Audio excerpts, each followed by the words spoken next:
¿Cómo estás, Dalia? Bienvenida a Momentum, buenos días. Adolescentes en pandemia, de estudiantes a madres y amas de casa. ¿De qué se trata?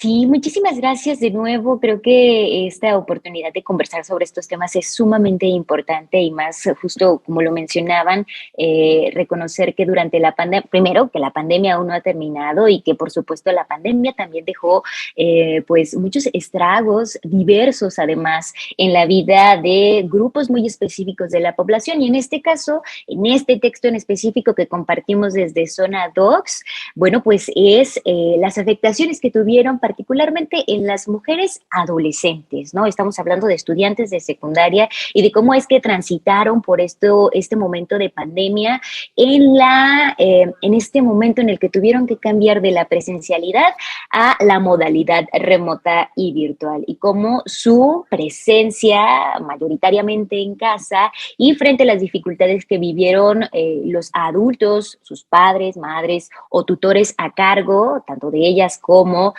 pues de los hogares, también les impactaron de múltiples maneras, ¿no? En este caso muy específico, contamos la historia de lo que vivieron adolescentes estudiantes de una escuela semirural, porque también tiene esta perspectiva, es decir, que en medio del reconocimiento de esta diversidad de situaciones y de las vulnerabilidades que enfrentan ciertos grupos de la población, pues no solo está el ser mujer, no solo está el ser adolescente, sino además ser mujer, adolescente, estudiante en una comunidad rural, ¿no? Semi-rural de por acá pues de Jalisco, que en este caso es Tlajomulco y la comunidad de Buenavista.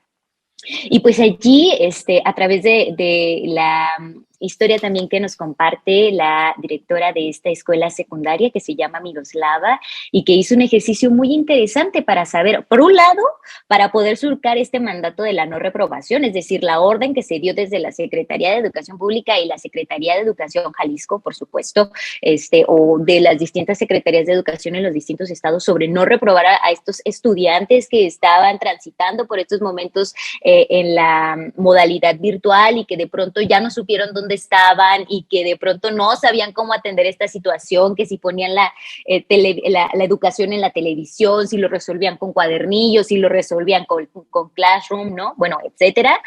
Pues Miroslava en esta escuela dice, a ver, ¿qué vamos a hacer?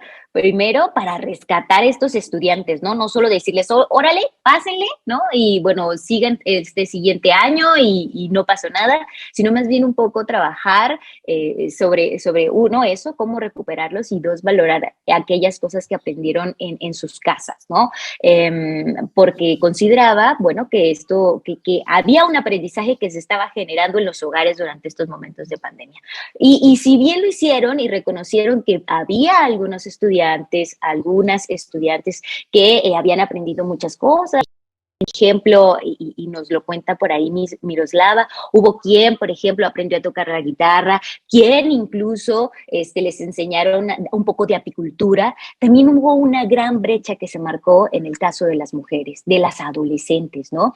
Quienes contaron a través y esto me faltó decirles, la estrategia que tomó Miroslava para saber qué era lo que estaban viviendo sus estudiantes y reconocer estos aprendizajes, le nombró exámenes de experiencia de vida, que eran ensayos que en realidad sus estudiantes escribían y que contaban qué era lo que habían vivido. Y lo que encontraron en estos ensayos fue estos aprendizajes sí significativos, pero también esto que les decía, esta brecha muy marcada sobre las situaciones que vivieron las adolescentes y cómo es que estas en su mayoría tuvieron que hacerse cargo de hermanas y hermanos menores que ellas, más pequeños, es decir, maternando siendo adolescentes y descuidando por lo tanto sus estudios y también siendo las administradoras del hogar frente a la ausencia de los adultos responsables, quienes tuvieron también que en muchas ocasiones pues salir a trabajar y tratar de ganar la subsistencia del hogar, ¿no?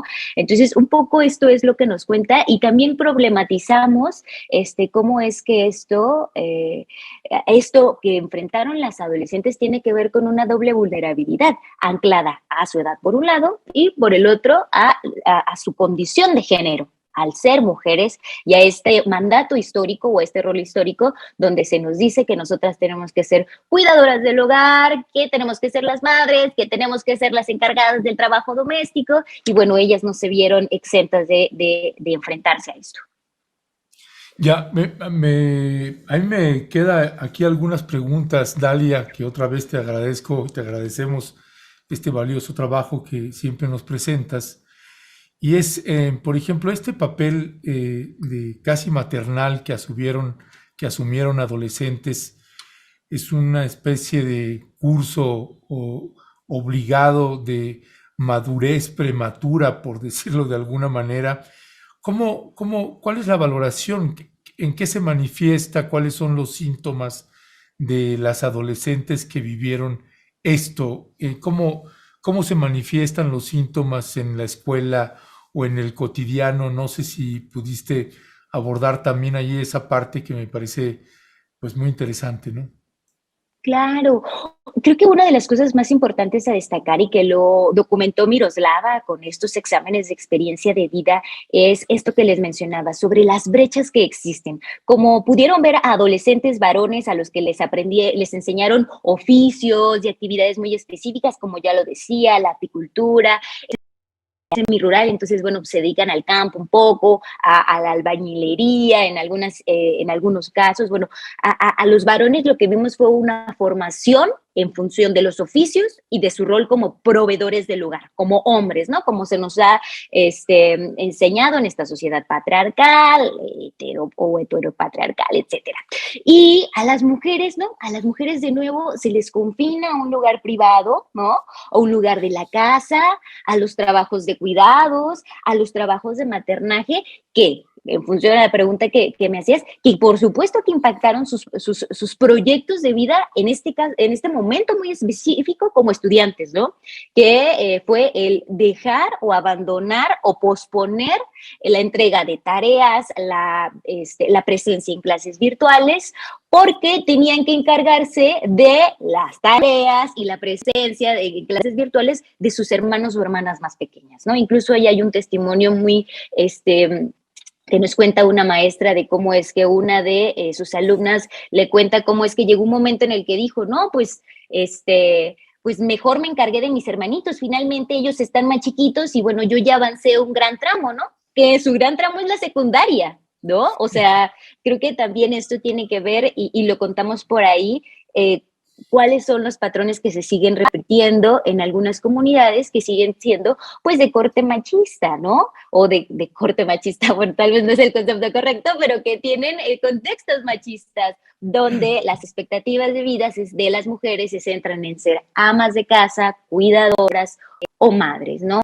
Y creo que esto también es bien importante porque así como en el texto contamos esto, también contamos otras experiencias donde estas adolescentes están diciendo, a ver, esto que viví en la pandemia me deja claro que en la vida quiero ser mamá joven o mamá próximamente bajo estos esquemas, ¿no? Y entonces existen nuevas reflexiones y que impactan sus proyectos de vida, porque justo pensar en estos efectos tiene que ver con eso, en cómo es que, evidentemente no tiene nada de malo ser cuidadora del hogar, trabajadora doméstica o dedicarse a ser ama de casa o ser madre, eso no tiene nada de malo. Lo que tiene o el problema es cuando el horizonte de vida de estas niñas, estas adolescentes, se ve condicionada por esto y como únicas opciones, ¿no? Como si fuera lo único que pudieran hacer. Es claro que la vulnerabilidad de las adolescentes es mayor que en otros casos de la población en México, justo por estos roles de género que en ese sistema patriarcal pues, se han asignado. Y por eso me parece importante el esfuerzo que se ha hecho para que por lo menos se acerque la educación y se garantice tener un contacto y que no se pierdan, que no se vayan, y que en ese anonimato que puede simple y sencillamente ayudar a que estas chicas, estas mujeres, estas adolescentes, pues se les frustre el futuro que ellas habían de alguna u otra forma ya pensado. Y te lo quiero preguntar de esta manera, Dalia, este esfuerzo importantísimo, pero no basta, porque es un caso. ¿Se puede extender? ¿Hay alguna idea de que se extienda por lo menos a nivel más amplio en Jalisco, este modelo? Claro, claro, creo que, bueno, esta es una estrategia muy particular. que es una iniciativa fundamental porque abre la pista a reconocer, por un lado, el papel que tienen la comunidad docente, ¿no? De saber primero, o más bien, y es una de las apuestas también del texto y de los aprendizajes que se generaron a través de estos exámenes de experiencia de vida y con lo que vivieron las maestras muy específicamente, y es descentralizar esta mirada adultocentrista, donde entonces se asume que la o el estudiante que no entrega, que no llega a clases, que llega tarde, etcétera, es porque es flojo, ¿no? Porque no tiene en realidad alguna idea para continuar, etcétera, cualquier prejuicio, y reconocer primero que están viviendo situaciones muy difíciles que están condicionando sus proyectos de vida en función de la educación, de lo que ahora mismo viven. Entonces creo que ese es uno de los primeros llamados, a decir, hey, comunidad de docentes en el estado de Jalisco, en el país, sus estudiantes están enfrentándose a condiciones, a situaciones complejas que les están atravesando por una condición per se de sus unidades familiares trastocadas por este contexto de pandemia, la vulnerabilidad, el desempleo, la precarización que ya se vivía, la violencia, porque también esto también sucede, ¿no? Eso por un lado. Y por el otro, bueno, ya avanzando sobre eso, bueno, ser escucha, ¿no? Ser escucha, creo que eso es fundamental para poder continuar generando estrategias y algo que nos compartían Lulú Limón, Lourdes Limón, que ella es integrante de una organización que se llama Red de Maestras Feministas GDL, que también están generando nuevas reflexiones alrededor de la pedagogía feminista y de cómo incorporarla en las instituciones educativas. Bueno, pues ella nos decía que además de esta escucha, esto permitiría también transformar las ideas que se tienen sobre esto que ha sido muy importante, sí, para la SEP y para las estructuras educativas, donde se dice que todo trabajo infantil, bueno, por ende es forzado y tenemos que erradicarlo, ¿no? Ella ya hace un llamado a entender que quizá esto puede ser así, pero también que hay situaciones que se salen del control de las manos de estos niños que forman parte a su vez de unidades familiares más grandes, ¿no? Entonces que habría ahí que hacer una reflexión profunda y tratar de generar acción desde ahí, desde la comprensión, de descentralizar esta mirada del adulto sobre el menor, ¿no? Ya poniéndole esta condición de el menor. Dalia Sousa, de Zona Docs, como siempre, muchísimas gracias por tu brillante trabajo que siempre nos regalas por acá, a nosotras y a nosotros, a este espacio noticioso de Momentum. Gracias. Gracias a ustedes por dar esta oportunidad y les invitamos a leer esta historia y a leer las otras 6 que también forman parte de un compendio de historias donde hablamos sobre cómo es que las mujeres en su diversidad, jóvenes, niñas, enfrentaron la pandemia, ¿no? Desde aquí las estudiantes y las adolescentes hasta mujeres indígenas, mujeres trans, ¿no? Está por ahí el proyectito Mujeres que Resisten, así que si pueden ir a verlas al sitio de Zona Docs, pero también están por ahí en pie de página justo como parte de esta alianza de medios. Gracias por este espacio. Gracias. Y si tienes la liga y si nos la puedes compartir también para compartirla con la audiencia, adelante, Dalia. Claro que sí, que tengan un excelente día. Gracias por este espacio siempre. Gracias. Hasta luego, gracias a ti, cuídate.